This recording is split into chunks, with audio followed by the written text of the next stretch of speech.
फौज खड़ी करने का चांस ही नहीं लेना चाहते थे। इसलिए वो मुगल सल्तनत से ताल्लुक़ रखने वाले सभी मुस्लिमों को मार रहे थे। ऐसे में अपनी जान बचाने के लिए उन्होंने गियासुद्दीन से अपना नाम गंगाधर नेहरू रख लिया और कश्मीरी ब्राह्मण बन गए। इस तरह उनका परिवार सुन्नी मुस्लिम से कश्मीरी पंडित कम्युनिटी का हिस्सा बन गया। हालांकि ये दावा कई वरिष्ठ लेखकों ने किया है, लेकिन सरकार ने कभी इस बात पर मोहर नहीं लगाई। पंडित जवाहरलाल नेहरू से जुड़ा एक और अनसुना अनकहा सच ये भी है कि उनका जन्म एक रेड लाइट एरिया में अपने शरीर का सौदा करने वाली औरतों के बीच हुआ था। जी हाँ, पंडित नेहरू के पिता मोतीलाल नेहरू का घर मेरेगंज इलाहाबाद के एक रेड लाइट एरिया में हुआ करता था और जवाहरलाल नेहरू का जन्म यहीं पर हुआ था, जहां वो अपने परिवार के साथ सालों तक रहे। जिसके बाद उनके पिता मोतीलाल नेहरू ने अपनी मेहनत की कमाई से एक एक पैसा जोड़कर आनंद भवन नाम का घर खरीदा और नेहरू परिवार वहां शिफ्ट हो गया। देश की आज़ादी की लड़ाई में गांधी जी का साया बनकर चलने वाले पंडित नेहरू काफ़ी पढ़े लिखे और डिसेंट थे। यहाँ तक कि गांधी जी ने एक बार ये भी कहा था कि नेहरू कांग्रेस का इकलौता अंग्रेज है। लेकिन उनके बारे में लिखने वाले कई लोग कहते हैं कि पंडित नेहरू एक रंगीन किस्म के इंसान थे। उनकी अपनी पत्नी कमला नेहरू के अलावा कई महिलाओं के साथ संबंध थे, जिसमें lady Edwina Mountbatten, Sarojini Naidu की बेटी पद्मजा और बनारस की श्रद्धा माता का नाम शामिल है। कहा जाता है कि 1949 में नेहरू जब लंदन गए तब एडविना के साथ उन्होंने उनके घर ब्रांड लैंड्स में एक वीकेंड गुजारा था और 1960 में एडविना का जब निधन हुआ था तब वह नेहरू के पत्रों को दोबारा पढ़ रही थी, इसलिए उनके हाथ से छिटक कर वे जमीन पर गिरे पाए गए थे। वहीं 1979 में वरिष्ठ पत्रकार खुशवंत सिंह को बनारस की श्रद्धा माता ने एक इंटरव्यू दिया था, जिसमें उन्होंने यह माना था कि अगर नेहरू के मन में कभी भी पुनर्विवाह की बात आती तो उन्होंने उनसे शादी की होती।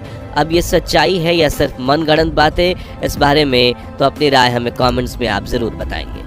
चलिए अब पंडित नेहरू की बेटी श्रीमती इंदिरा गांधी से जुड़े उन विवादित किस्सों पर नजर डालते हैं जो आज भी चर्चाओं का विषय बनते हैं। जी हाँ, जवाहरलाल नेहरू की तरह ही उनकी लाडली बेटी इंदिरा की भी प्रेम कहानियां कुछ कम फिल्मी नहीं है। अमेरिकन राइटर कैथरीन फ्रैंक अपनी किताब the life of Indira Nehru Gandhi में लिखते हैं कि शांति निकेतन में पढ़ाई के दौरान इंदिरा का उनके जर्मन टीचर के साथ संबंध था, जिसके चलते रविंद्रनाथ टैगोर ने इंदिरा को वहां से निकाल दिया था। लेकिन इस किताब में सिर्फ जर्मन टीचर ही नहीं बल्कि पिता के सेक्रेटरी एमओ मैथिया, योग टीचर धीरेन्द्र ब्रह्मचारी और फॉरेन मिनिस्टर दिनेश सिंह के साथ भी इंदिरा गांधी के अफेयर की बात की गई है। अब सच्चाई ये है कि यह किताब में लिखी बेफजूल की ये बातें हैं, इसका फैसला हम आप पर छोड़ते हैं। दोस्तों, कई लेखक फिरोज खान से इंदिरा गांधी की लव मैरिज को लेकर कहते हैं कि उस दौर में इंदिरा काफ़ी अकेली पड़ गई थी। उनके पिता हमेशा घर से दूर रहते थे और माँ बीमार। ऐसे में आनंद भवन में ज़रूरी सामान और शराब पहुंचाने का काम करने वाले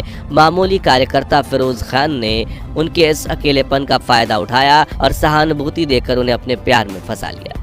इधर इंदिरा भी फिरोज को दिल दे बैठी थी, इसलिए उन्होंने फिरोज के साथ लंदन की मस्जिद में निकाह कर लिया और इस बारे में पता चलते ही नेहरू काफ़ी नाराज हुए थे। लेकिन गांधी जी ने उन्हें संभाला और फिरोज खान को अपना सरनाम देकर फिरोज गांधी बना दिया, जिससे उनकी पत्नी इंदिरा नेहरू बनी इंदिरा गांधी और तब से ही नेहरू परिवार गांधी परिवार के नाम से जाने जाने लगा।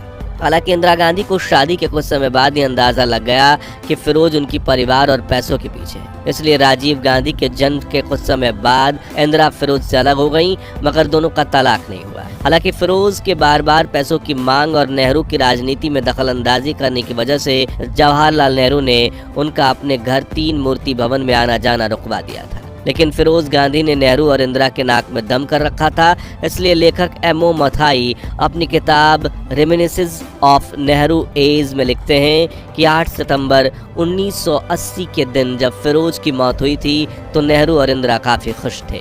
अब बात करें इंदिरा गांधी के लाडले बेटे संजय गांधी की, तो इमरजेंसी के मास्टरमाइंड और लोगों को पकड़ कर नसबंदी करवाने वाले संजय गांधी के कई किस्से आज भी काफ़ी सुर्खियों में बने रहते हैं, जिनमें से एक है उनके नाम से जुड़ा रहस्य। कहा जाता है कि बचपन में संजय गांधी का नाम उनके बड़े भाई राजीव गांधी से जुड़ा रखा गया था और वो था संजीव गांधी। लेकिन अपने जीवन के कई साल विदेश में बिताने वाले संजीव को लंदन पुलिस ने कार की चोरी करते हुए पकड़ लिया, जिसमें वो इतनी बुरी तरह से फंसे थे कि उनका पासपोर्ट भी जब्त हो गया था।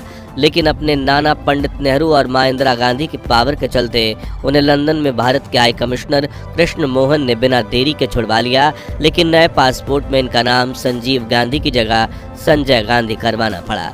इस तरह संजीव बने संजय और भारत में आकर उन्होंने यही नाम इस्तेमाल करना शुरू कर दिया।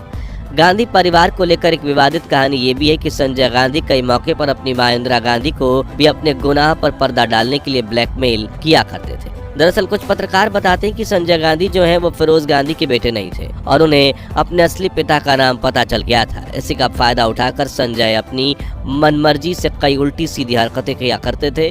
जैसे कि संजय गांधी की मेनका आनंद से हुई उनकी शादी भी संजय की गलतियों पर एक पर्दा ही था, जिसे लेकर मोहम्मद यूनुस अपनी किताब पर्सन्स पैशन एंड पॉलिटिक्स में लिखते हैं कि संजय ने मुस्लिम तौर तरीके से मेनका से शादी की थी, वो भी इसलिए क्योंकि मेनका संजय के बच्चे की मां बनने वाली थी, जिसकी वजह से मेनका के पिता कर्नल तरन लोचन सिंह आनंद ने संजय गांधी को जान से मारने की धमकी दी थी और इस सब के चलते संजय गांधी को मेनका से शादी करनी पड़ी थी ताकि समाज में उनकी नाक ऊंची रह सके। लेकिन अब सवाल आता है कि आज़ादी के दौर में जवाहरलाल नेहरू का रंगीन मिजाज, इंदिरा गांधी के प्रेम कहानियां, इंदिरा फिरोज की छिपकर हुई शादी और फिरोज के पैसे और पावर की लालच, नेहरू परिवार के ऐसे कई काले सच जानने के बावजूद गांधी ने अंतरिम प्रधानमंत्री के रूप में सरदार पटेल की जगह जवाहरलाल नेहरू को चुनने का रिस्क क्यों लिया? क्योंकि वो वक्त बहुत नाजुक था और अगर ये आरोप सामने आते तो देश की परिस्थितियां बिगड़ सकती थी। तो मित्रों, देश को 15 अगस्त 1947 को आज़ाद होना था, लेकिन उससे पहले ब्रितानी हुकूमत ने कांग्रेस को अंतरिम सरकार बनाने के लिए आमंत्रित किया। उस वक्त जिन्ना पाकिस्तान की जिद पर अड़े थे, जिनके साथ बंटवारे का मोल भाव करना जरूरी था। कांग्रेस चाहती थी कि देश की कमान पटेल के हाथों में दी जाए क्योंकि वे जिन्ना से बेहतर मोल भाव कर सकते थे, लेकिन गांधी ने नेहरू को चुना। जबकि वरिष्ठ कांग्रेस नेता और बाद में देश के पहले राष्ट्रपति बने राजेंद्र प्रसाद का कहना था कि गांधी ने ग्लैमरस नेहरू के लिए अपने विश्वसनीय साथी पटेल का बलिदान कर दिया, मगर गांधी जी ने ऐसा क्यों किया? इसे समझने के लिए हमें 1946 की उस सभा पर नजर डालनी होगी जब कांग्रेस का अध्यक्ष चुना जाना था। पार्टी में सलाह मशवरा करने के बाद यह तय हुआ कि कांग्रेस की अध्यक्ष ही अंतरिम प्रधानमंत्री बनेगा। उस दौरान कांग्रेस के अध्यक्ष मौलाना अब्दुल कलाम आज़ाद थे, जो पिछले 6 साल से इस पद पर थे। अब उनके जाने का वक्त हो गया था, जिसे लेकर 20 अप्रैल 1946 के दिन गांधी जी ने मौलाना को पत्र लिखते हुए कहा कि आप एक वक्तव्य जारी करें कि अब मैं अध्यक्ष नहीं बने रहना चाहता। इसी पत्र में उन्होंने ये भी लिखा कि अगर इस बार मुझे से राय मांगी गई तो मैं जवाहरलाल नेहरू को पसंद करूंगा। इसके कई कारण हैं, उनका मैं जिक्र नहीं करना चाहता। 19 अप्रैल 1946 के दिन पार्टी का एक नया अध्यक्ष चुनने के लिए कार्य समिति की बैठक आयोजित की गई। परंपरा के मुताबिक कांग्रेस अध्यक्ष पद का चुनाव प्रांतीय कांग्रेस कमेटियां करती थी। उस बैठक में मौजूद 15 में से 12 प्रांतीय कांग्रेस कमेटियों ने सरदार पटेल का नाम प्रस्तावित किया था। बची हुई 3 कमेटियों ने आचार्य जीवी कृपलानी और पट्टाभी सीतारमैया का नाम प्रस्तावित किया, यानी नेहरू का नाम किसी ने नहीं लिया। जब ये पर्ची गांधी जी की तरफ पहुंची तो उन्होंने कृपलानी की तरफ देखा। कृपलानी गांधी की बात समझ गए। उन्होंने अपने साथ सीतारमैया का नाम भी चुनाव से वापस ले लिया। हालांकि पटेल ने नाम वापस लेने की अर्जी पर दस्तखत नहीं किए और उन्होंने ये दस्तावेज गांधी जी की तरफ बढ़ा दिए। तभी गांधी नेहरू की तरफ देखकर बोले, जवाहर वर्किंग कमेटी के अलावा किसी भी प्रांतीय कांग्रेस कमेटी ने तुम्हारा नाम नहीं सुझाया, तुम्हें क्या कहना है? इस पर जवाहरलाल नेहरू खामोश रहे, जिस पर महात्मा गांधी ने एक बार फिर से वो कागजात सरदार पटेल की तरफ बढ़ा दिए। इस बार उन्होंने दस्तखत कर दिए, जिससे नेहरू निर्विरोध कांग्रेस के अध्यक्ष और देश के अंतरिम प्रधानमंत्री चुन लिए गए। लेकिन गांधी ने पटेल के साथ ऐसा क्यों किया? ये सवाल जब पत्रकार दुर्गादास ने गांधी जी से पूछा तो उन्होंने कहा कि जवाहर दूसरे नंबर पर आने के लिए कभी तैयार नहीं होंगे। ये दोनों सरकारी बैलगाड़ी को खींचने के लिए 2 बैल हैं, जिसमें अंतर्राष्ट्रीय कामों के लिए नेहरू और राष्ट्र के कामों के लिए पटेल होंगे। दोनों गाड़ी अच्छी खींचेंगे। यानी एक तरह से पंडित नेहरू की जिद के सामने न सिर्फ गांधी जी बल्कि पूरी कांग्रेस पार्टी को झुकना पड़ा। खैर, आपके हिसाब से जवाहरलाल नेहरू और सरदार पटेल में से देश की बागडोर संभालने के लिए ज्यादा काबिल कौन था?